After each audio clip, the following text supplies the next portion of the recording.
Y'all okay? Are y'all sure? Tired? It's just Wednesday.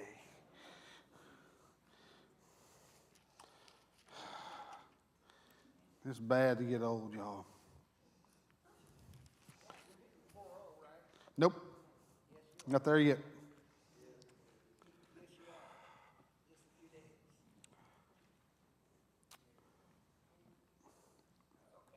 David in Psalm 46 says these words. God is our refuge and strength, an ever-present help in trouble. If you're a movie fanatic, especially you like war movies, you might be familiar with the movie Fury. A movie set mostly inside a World War II air tank of the same name brings this beautiful promise home. The scene goes like this. In the waning days of the war, as American soldiers flood into Germany, we're transported to a field where a group of GIs are exposed and pinned down by German fire. Helpless to do anything but wait. They're definitely in trouble.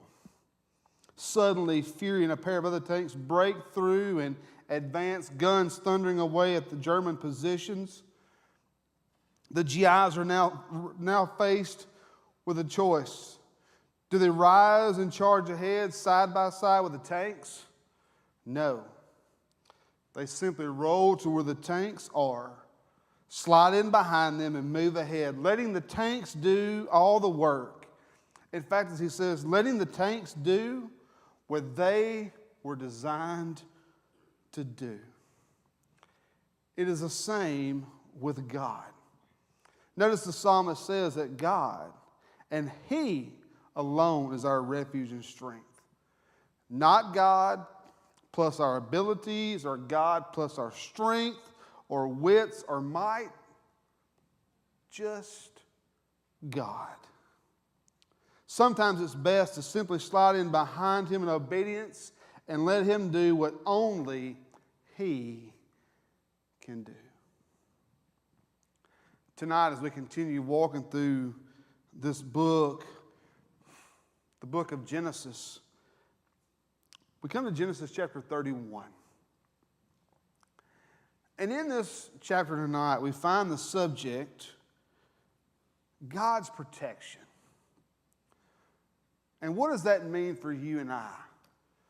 We hear it so often. You hear it in Psalm 46, God is our refuge and strength. And if you've read the Psalms, that phrase is a repeated phrase over and over. God is our refuge and strength. God is our fortress. God is our strong tower. All those places that signify to us that there's a place that we can go for refuge and for comfort and protection and from shelter. But Genesis 31 also gives us a beautiful picture of God's protection. And what does that mean for you and I? Let's look at the first 3 verses. I will go ahead and tell you, I'll let the cat out of the bag. There's 55 verses in Genesis 31. We will cover the entire chapter. So if you are late getting home from choir practice, it is not my fault. I'm just letting that sit there. Now Jacob heard the words of Laban's sons, saying, Jacob has taken away all that was our father's, and from what belonged to our father, he has made all this wealth. Jacob saw the attitude of Laban, and behold, it was not friendly toward him as formerly. Then the Lord said to Jacob, return to the land of your fathers and to your relatives, and I will be with you. The narrative of the Jacob-Laban cycle draws to a close with this account of Jacob's flight from Laban. This chapter stands in stark contrast to Genesis 29 and to frame the narrative at the blessings that had happened at Padan Aram. Now, with all the possessions that God had given him, the time was right for Jacob to return to the land of Canaan. And since the return, and don't miss this, because you hear this phrase, you understand the rest of it. Since the return was commanded by God himself, God's protection guaranteed his safety. Because God told him to do it, God's going to protect him as well. Tonight we will see two key themes of the story as we see here very obviously. The human obedience and divine protection. The obedience was Jacob's, for he immediately set out to return to the land of Canaan when he received the call from God. The protection came from God. So look at the subject, God's protection. And what does that mean for you and I? You have your notes in front of you. If you don't have them, there's some on the table.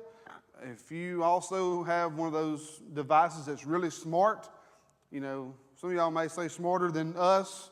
You can go onto the website and download your notes as well. But if you have them, 4 simple truths. The first thing is very simply this.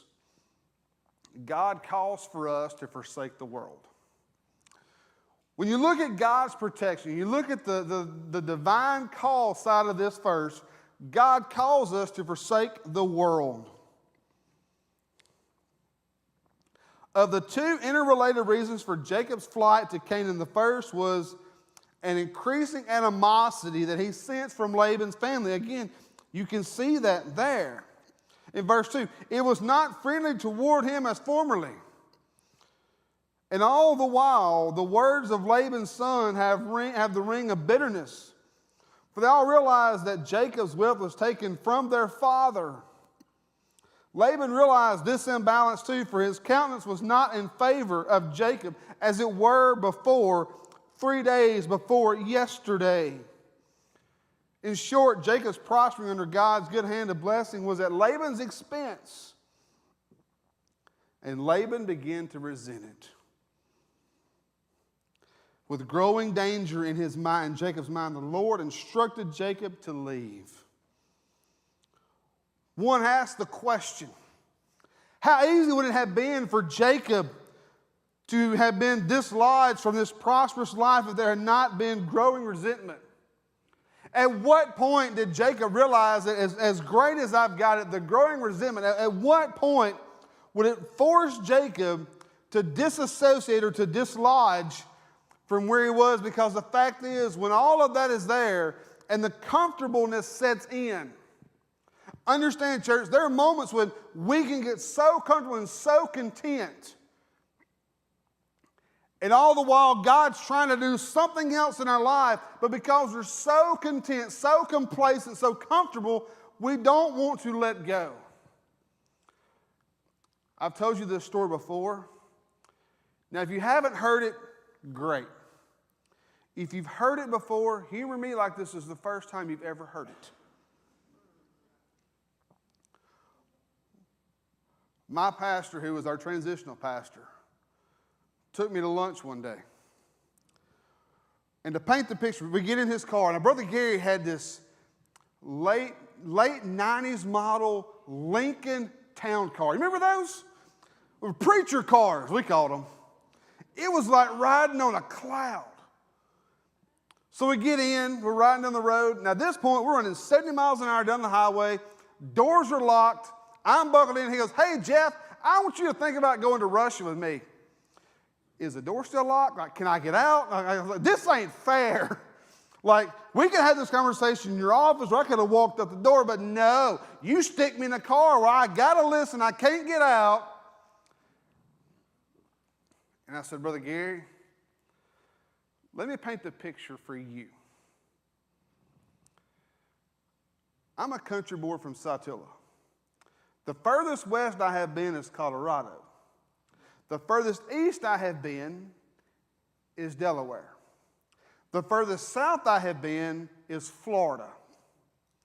Do you see a pattern here? Hey, somebody said, there's no crossing of any big bodies of water. The biggest body of water I had crossed was the Mississippi River. Not to mention, I've never flown at this point. And I did the one thing I shouldn't have done. I said, let me pray about it. Church, never tell God you won't do something. Just take it. I know a lot of y'all are older than me. You got socks older than me. I get that. I'm just telling you. Don't ever tell God you won't do something. Because I believe with all my heart that God has a divine sense of humor to say, you just watch this, big boy. To draw the story to a conclusion, 6 months later, I went, boarded an airplane at Memphis, Tennessee, took a hop, skip, and a jump from Memphis to Atlanta, got on a big bird in Atlanta, and the next thing I knew, I landed in Moscow, Russia, and spent about 9 days in Moscow. Talking about uncomfortable, church. You can't order McDonald's. I mean, you point them and you pray that. Did they see me point at the double quarter pounder and cheese and I didn't point at the fish sandwich? I mean, do I just get... The point is this, church. Had discontentment never set in, he would have never left. Because he was completely comfortable right where he was. And it's easy to be comfortable.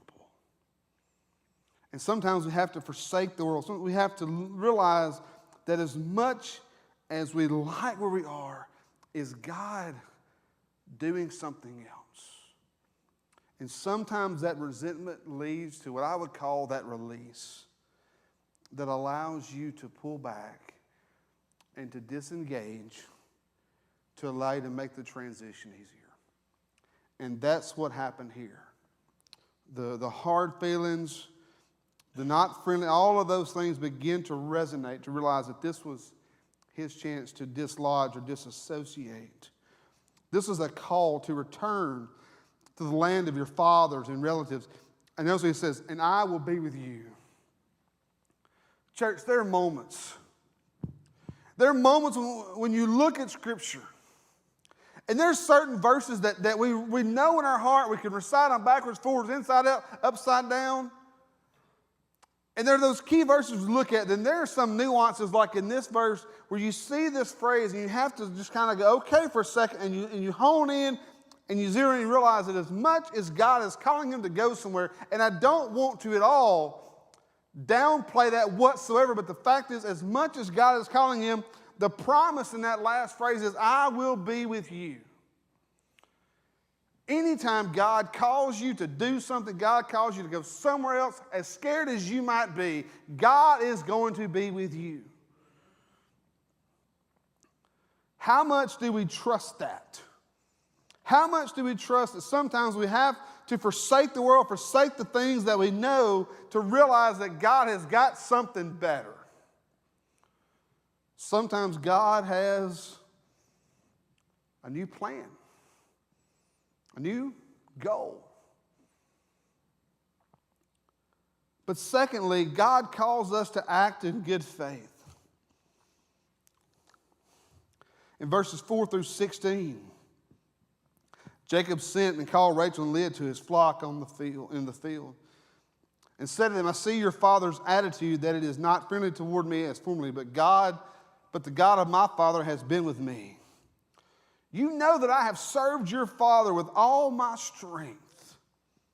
Yet, your father has cheated me and changed my wages. How many times?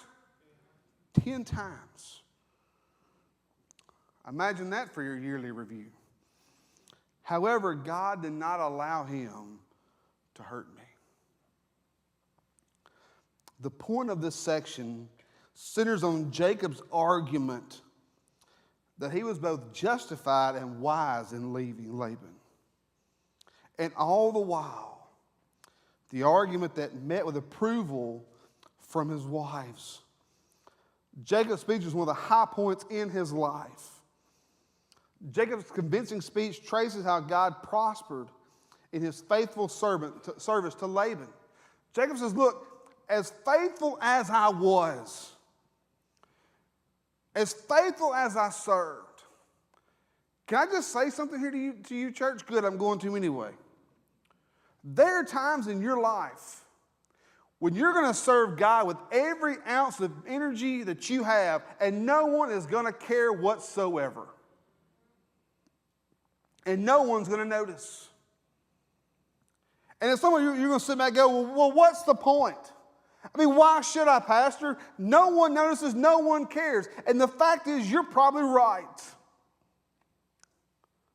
But, one of my favorite words in all the Scripture, there's always a but. But, God does. And God cares and God sees. And Laban says here, I did everything I could. I was faithful when nobody else was. I pressed on when nobody else did. I got up and I pulled my boots up by my bootstraps, and I went to work every day, and I served with everything I had. All the while, all I got in return was deceit, taken advantage of, and my wages changed 10 times. Do we need to go back to the switcheroo he pulled at the altar? And all the while, he remained faithful. When you look at Jacob's speech in those verses 5 through 9, Jacob first reported that Laban's countenance was not with him as before. He can tell very clearly that before things were different. Something's different now. But that God was still with him. He then affirmed that he had been a faithful servant with all his strength in the midst of everything else. Nevertheless, he explained God had not allowed this deceptive one to harm him. In other words, God allowed him to go so far, but yet he could not be harmed. Does that not sound familiar? It should, Bible scholars. It's a book called Job. Make sure y'all still awake.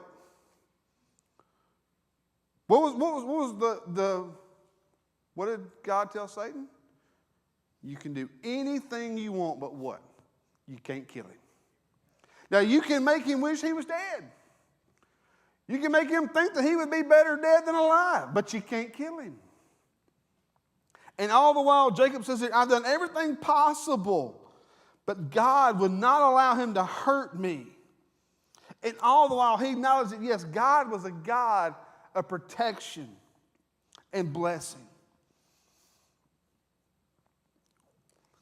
Jacob then told his wives the dream that he had, reminding him of his obligation to fulfill his vow. That is, to return to his homeland. God's self-revelation reminded Jacob of the vow by alluding to the place, I am the God of Bethel. If Jacob's wives were not convinced to go by the appeal to Laban's mistreatment of him, they would be by the news of God's call.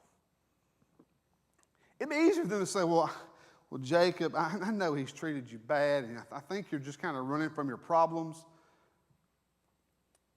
It's one thing for when that happens. And you can argue with yourself. You can argue with other people.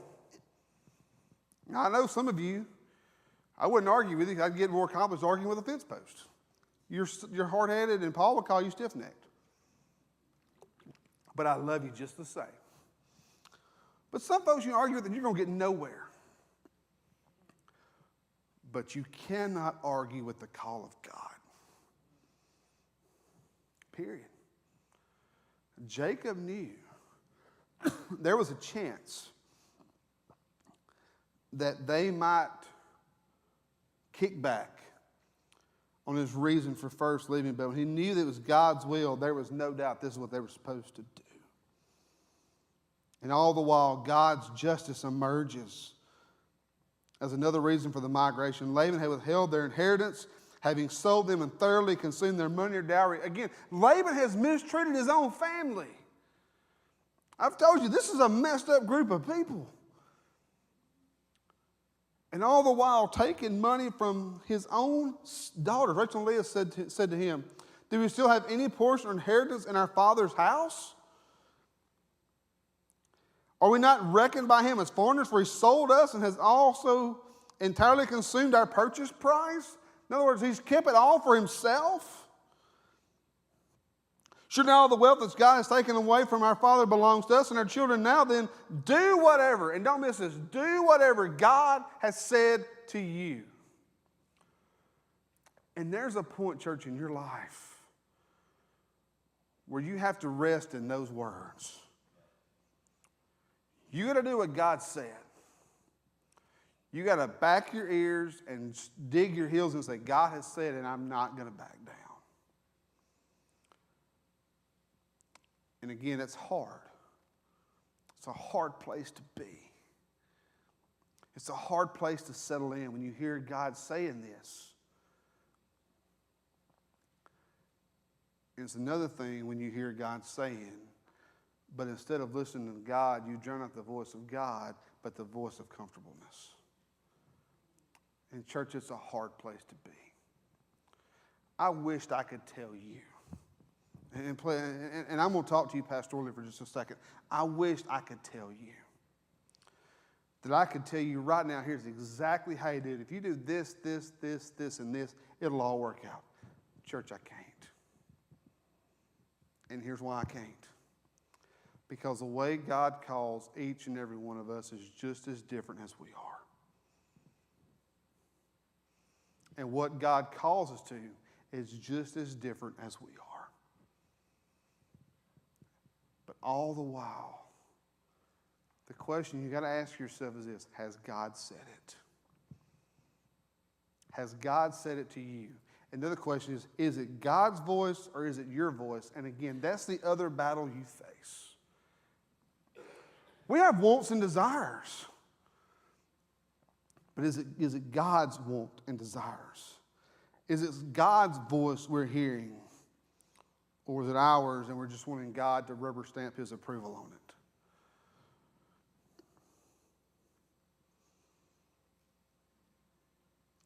The third thing we see is calls us to avoid complicating.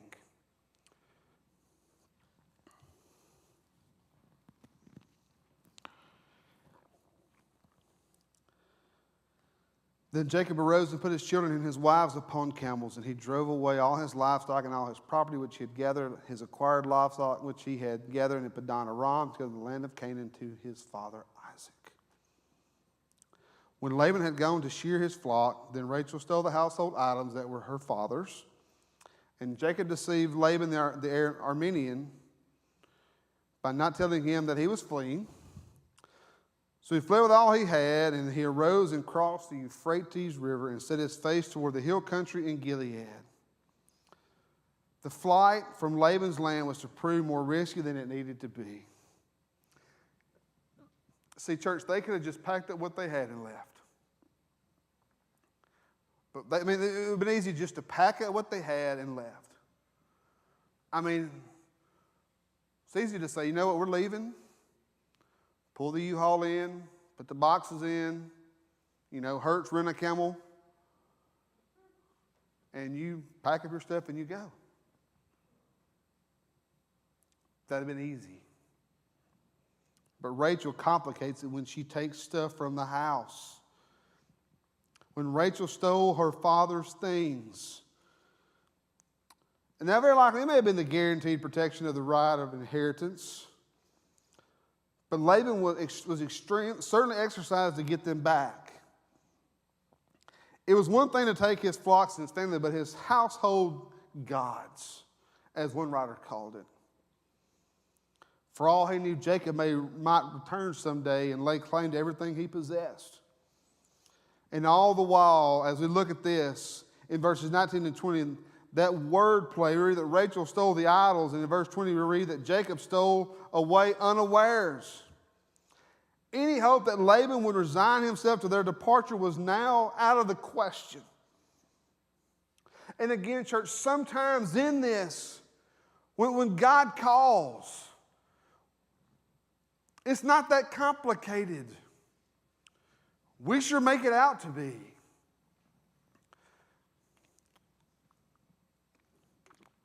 I wouldn't normally ask this question in certain contexts, but I'm going to here because I know the answer. How many of you are analytical in your way of thinking? drives my wife crazy. Do you know the one con of analytical thinking? Do you know what that is? You can overthink it. And sometimes that's exactly what we do with God. I'm just going to make a statement, and it's going to sound really weird to say, but I need you to listen to all of it. Don't overthink God. Sometimes we overthink God. Sometimes we think, God, have you fallen off the throne, hit your head, and lost your mind, and you want me to do this? Now, I know you're laughing, and you're probably thinking, I can't believe my pastor just said that. But the reality is, church, we think it. We may never say it. We may never audibly voice out loud, God, I think you have lost your mind. But by grannies, we sure act like he has. Don't overcomplicate it. Fourthly, God calls us to follow in obedience. As you can see in the last part of this passage, the tension really begins to rise as in Laban's pursuit 3 days later. All the while, the significant point in these verses, though, is the warning given to Laban, the Syrian, in the dream. Take heed that you speak not to Jacob with good or evil. Do not speak to Jacob with good or evil. We should recall that Laban had earlier told the servant of Abraham that since God had led them, they could not speak to him. God thus twice prevented Laban from interfering with his program. First by his clear providence, and now by this warning. The warning dream made Laban's claim that it was within his power to harm Jacob an empty boast. All the while, in verse 26, Laban said to Jacob, what have you done by deceiving me and carrying away my daughters like captives of the sword? In the dialogue that follows, we have the central point of the section of the chapter, namely Jacob's protesting of his innocence and Laban's injustice. The first complaint, Laban accused Jacob of robbing him. Valid argument. It's interesting to note that Laban and Jacob were now enemies, for the terminology is militaristic. That word fled, overtaken, pursued, pitched his tents, and carried off the woman as captives of the sword.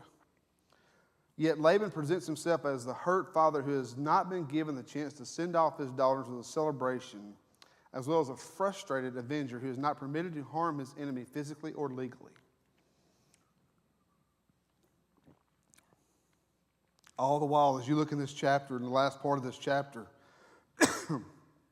after a lengthy accusation of Jacob's foolish and unfair acts, Laban accused him of stealing those idols. In fact, you can see that Jacob offers a speech here. In fact, Laban even never dreamed that a woman in her condition would contaminate his gods. And all the while, Jacob's speech consisted of this. He had served faithfully in Laban's house. I've served faithfully. Can I just summarize it? I did everything you asked me to do. I gave you my word. 7 years. And I get the pretty daughter, as Carl referred to her as. I didn't say that. I'm quoting Carl. 7 years, I did everything you asked me to do. We shook hands. We made an agreement. I kept my word. Done. You tricked me and you gave me the ugly daughter. Also, side note, see Carl. Look, y'all got to understand, okay? In my life right now, I cite everything I think about, so I'm not taking credit from anybody at all. Plus, I don't want that on me. It can come on Carl. 7 more years. I've done everything you've asked me to do. I've done everything I kept my end of the bargain. You didn't. You dealt faithlessly. You changed my wages. And all the while, God had been with him to ensure that he did not go away.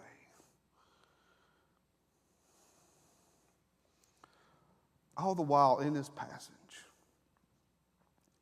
the last section of this chapter records the making of a treaty for the boundary. Probably one of the most important parts of this last part. Laban instigated the treaty, suggesting in his words that Jacob was a slippery one to be watched. Jacob did not need the treaty, for God had protected him from Laban, but he welcomed it because it would keep Laban apart from him. What he's saying is, I don't need it, you do, but if this keeps us separated, this keeps us somewhat content, okay, fine, so be it. In wording the agreement, Laban made it sound as though Jacob was a culprit who needed to be watched. He interpreted this point as some sort of victory over Jacob. And all the while, the two languages in the treaty have always been seen as a key element in the story. Laban in Syrian gave it an Aramaic name, and Jacob the Hebrew gave it a Hebrew name. In the region of Gilead, don't miss this, in the region of Gilead, both languages were spoken.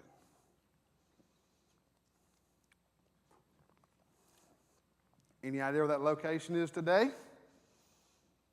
The location on the boundary between Israel and Syria seems to have occasioned the double designation. The only way that Laban and Jacob, or later Syria and Israel, could maintain peace was to establish their boundary and agree not to infringe on one another's rights. And you thought this was just a book for 2,000 years ago. Do you not see modern day now? It's amazing how all this stuff comes full circle. God's protection. The one who has experienced the blessing of God and who is obediently following the call of God may be confident of God's protection. One thing you can rest in. God protects his children. That's not going to change, church. God loves you. God cares for you. God's going to protect you. It's going to storm tomorrow night. How many of you parents have gotten that tap on the shoulder at 2 o'clock in the morning when there's a thunderstorm? Can I sleep with you? Can I get in your bed? And you think it's one. Next thing you know, it's a slumber party. There's elbows and faces, knees and feet on top of heads. There's stuffed animals. The dog's that's just at my house. But here's the question. Why does that child come to your room when it's thundering and lightning outside? That's the place that they know they're the safest. They know mommy and daddy will not let anything happen to them. If that means you don't get a single wink of sleep because that foot has been stuck in your side all night long, or that foot is on top of your forehead, but they feel safe there. And that's exactly what God does with his children. God protects us. Secondly, we can trust his plan. If God has a plan, as much as you can't see the end, you have to trust that God knows what he's doing. God has not fallen off the throne and hit his head. God knows exactly what he's doing. God knows exactly what he's thought. And one of my dear friends in Mississippi would always say, Jeff, you realize that everything that happens always crosses God's desk first. I heard that quote almost 10 years ago, and it still resonates because that's the exact right. You have to trust God's plan. But thirdly, we don't have to overthink God's plan. Sometimes as much as you don't understand, you just got to walk by faith. Sometimes when you realize that God is calling you to somewhere new, or God's calling you to do something else that's an adventure that you've never been down that before, God has to just call and say, look, it's going to be okay. Don't overthink it. Just trust me. Just trust what I'm doing. Y'all know I'm a history buff. Came across this story. The early American Indians had a unique practice of training young braves. And I really think we should start trying this with young pastors, Dan. I think it would work. On the night of a boy's 13th birthday, after learning hunting, scouting, and fishing skills, he was put to one final test. He was placed in a dense forest to spend the entire night alone. Until then, he had never been away from the security of the family and the tribe. But on this night, he was blindfolded and taken several miles away. When he took off the blindfold, he was in the middle of thick woods, and he was terrified. Every time a twig snapped, he visualized a wild animal ready to pounce. By the way, you're welcome. Some of y'all that hear that in your sleep tonight, you're welcome. After what seemed like an eternity, dawn broke and the first rays of sunlight entered the interior of the forest. Looking around, the boy saw flowers, trees, and the outline of the path. Then, to his utter astonishment, he beheld the figure of a man standing just a few feet away, armed with a bow and arrow. It was his father. He had been there all night long. And that's exactly what God does with us. We find ourselves in the middle of nowhere. Blindfolded, pitch black dark, couldn't find our way home out of a wet paper sack to save our life. And all of a sudden, as my church history professor would say, at some point the fog lifts, the sun comes through, and you realize that God has been there all along. Bow and arrow in hand, ready to protect you. What a story. What a story of God's protection for you and I. When we think about God's protection, we can see from this passage that God, in fact, does protect his children, and he will protect us as well. Let's pray.